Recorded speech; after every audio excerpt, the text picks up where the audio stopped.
Selamat pagi, perkenalkan nama saya Madi Ganasa Mandira dari FBSF Food and Beverage F di Denpasar, di area kampus Denpasar. Oke, di video ini saya ingin mempresentasikan terkait 3 tokoh entrepreneurship yang telah sukses menjalankan usaha mereka di video. Di video ini juga saya akan menjelaskan tentang kisah founder mendirikan usaha dan nilai entrepreneurial yang saya tangkap. Saya akan menjelaskan 3 tokoh, yaitu Kolonel Harlan David Sanders, yang kedua ada Mark Zuckerberg, yang ketiga ada Nadiem Makarim. Oke, saya akan mulai dari Kolonel Harlan David Sanders. Karir Sanders baru saja moncer saat dia berumur 40 tahun. Kala itu dirinya mendapatkan pekerjaan untuk menyalakan usaha pom bensin di daerah Kentucky. Sambil mengelola pom bensin, Sanders juga membuka restoran kecil-kecilan. Niatnya, apa yang dia jajakan bisa dibeli oleh para pelancong yang kebetulan mengunjungi pom bensinnya. Menu andalan dari restorannya adalah ayam goreng tepung yang renyah seperti yang kita kenal hingga sekarang, KFC. Ternyata keberuntungan menghampiri Sanders. Restoran itu cukup ramai dan laku. Akhirnya dia memindahkan operasi ke sebuah tempat di seberang jalan dan terus menjajakan ayam goreng yang menjadi terkenal. Saking terkenalnya Sanders sampai dilulukan oleh semua masyarakat di Kentucky. Alhasil di tahun 1935 dia diangkat menjadi kolonel oleh Gubernur Robbie Level. Pada 1952 Sanders mulai berpikir untuk melebarkan sayap bisnis ayam goreng yang sudah kadung terkenal. Dia memilih jalur waralaba untuk memperluas perusahaannya. Nah, di saat itulah ia memberikan nama usaha waralabanya sebagai Kentucky Fried Chicken atau yang kita kenal KFC. Penjualan waralaba pertamanya jatuh ke tangan Pat Herman yang menjalankan sebuah restoran di Salt Lake City. Kentucky Fried Chicken memiliki daya pikat yang sangat khas di daerah selatan sana. Sanders menjual restoran pertamanya pada tahun 1955. Pasalnya saat itu wilayah restorannya mulai menghilangkan pamor karena adanya pengurangan lalu lintas ke daerah tersebut. Dia kemudian berpergian ke seluruh negeri, memasak sejumlah ayam dari restoran ke restoran, membuat kesepakatan untuk waralaba di berbagai tempat, hingga akhirnya ada 600 gerai waralaba Kentucky Fried Chicken di seluruh negeri pada tahun 1994. Pada tahun itu juga dia menjual bagian saham di perusahaannya seharga $2 juta kepada sekelompok investor.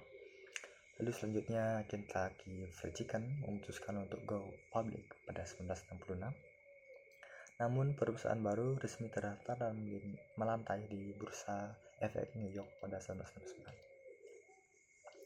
Jadi KFC terus berjalan waktu, terus juga berpindah tangan hingga diakhiri KFC diakuisisi oleh PepsiCo Inc. seharga 840 US dollar, 140 juta US dollar pada tahun 1986. Hingga akhirnya Sanders terus mengunjungi restoran KFC di seluruh dunia sampai akhir hayatnya. Dan KFC menjadi produk makanan fast food yang terkenal. Dan kalian juga bisa melihat Sanders ini di logo KFC. Jadi saya lanjut ke yang kedua, yaitu Mark Zuckerberg yang lahir pada 14 Mei 1984 di New York.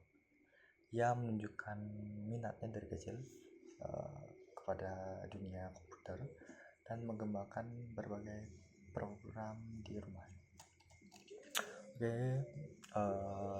Mark Zuckerberg kuliah di Harvard University dan mengambil jurusan ilmu komputer dan psikologi. Pada tahun 2004 ketika masih menjadi mahasiswa Harvard, Mark Zuckerberg mulai mengembangkan situs bernama thefacebook.com. Situs ini awalnya hanya diperuntukkan bagi mahasiswa Harvard dan kemudian berkembang ke universitas lainnya. Lanjut, beberapa bulan kemudian situs tersebut menarik minat investor dari Silicon Valley, dan Mark Zuckerberg memutuskan untuk berhenti kuliah dan lebih memfokuskan kepada pengembangan Facebook ini. Pembangunan Facebook dari nol. Mark Zuckerberg membangun Facebook benar-benar dari nol dengan tujuan untuk yang namanya menciptakan sebuah platform yang memungkinkan orang untuk saling terhubung dan berbagi informasi secara online. Dalam kurun waktu yang relatif singkat, Facebook menjadi sangat populer dan berhasil menarik lebih dari 1 miliar pengguna di seluruh dunia. Keberhasilan Facebook tidak datang dengan mudah, di mana Mark Zuckerberg dan timnya menghadapi banyak rintangan, termasuk persaingan dari situs-situs lainnya, dan juga masalah privacy. Namun Mark Zuckerberg mampu mengatasi semua rintangan, mampu menjalani semua rintangan dengan inovasi dan kerja keras. Pada tahun 2012, Facebook resmi melantai di bursa saham dan Mark Zuckerberg menjadi salah satu miliarder muda terkaya di dunia. Ia dikenal sebagai sosok yang sangat ambisius dan memiliki visi jangka panjang untuk perusahaan yang dia dirikan. Ia terus mengembangkan Facebook dengan menambah fitur-fitur baru dan menjalin kemitraan dengan perusahaan-perusahaan besar lainnya. Oke, lanjut ke yang ketiga, yaitu Nadiem Makarim. Kita tahu ia adalah Menteri Pendidikan di Indonesia, dan juga ia sempat menjadi juga pendiri dari Gojek. Dia menjadi pendiri dari Gojek. Lahirnya pada 4 Juli 1984.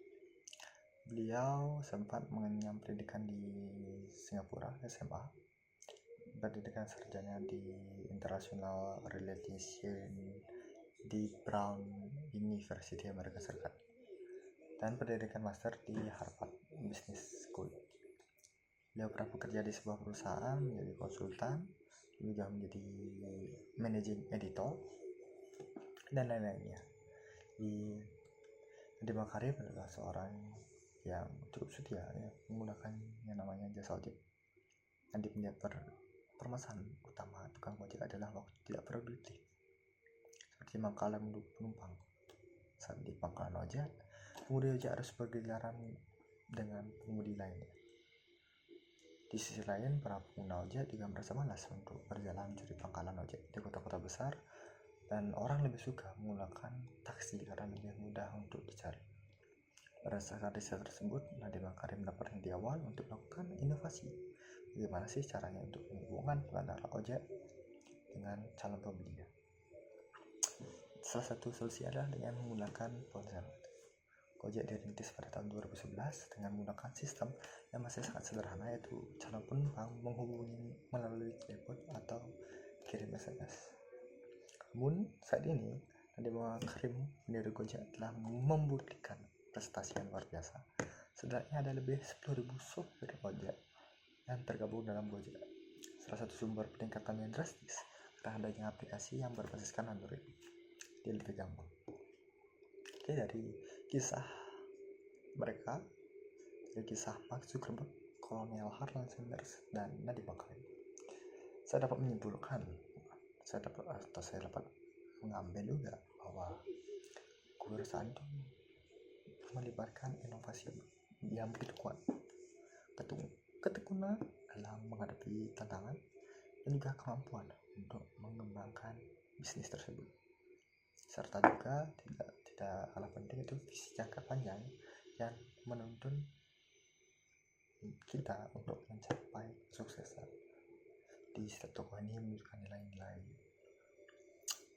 ini yang saya sebutkan tadi dalam perjalanan mereka membangun dan mengembangkan bisnis mereka hingga sukses.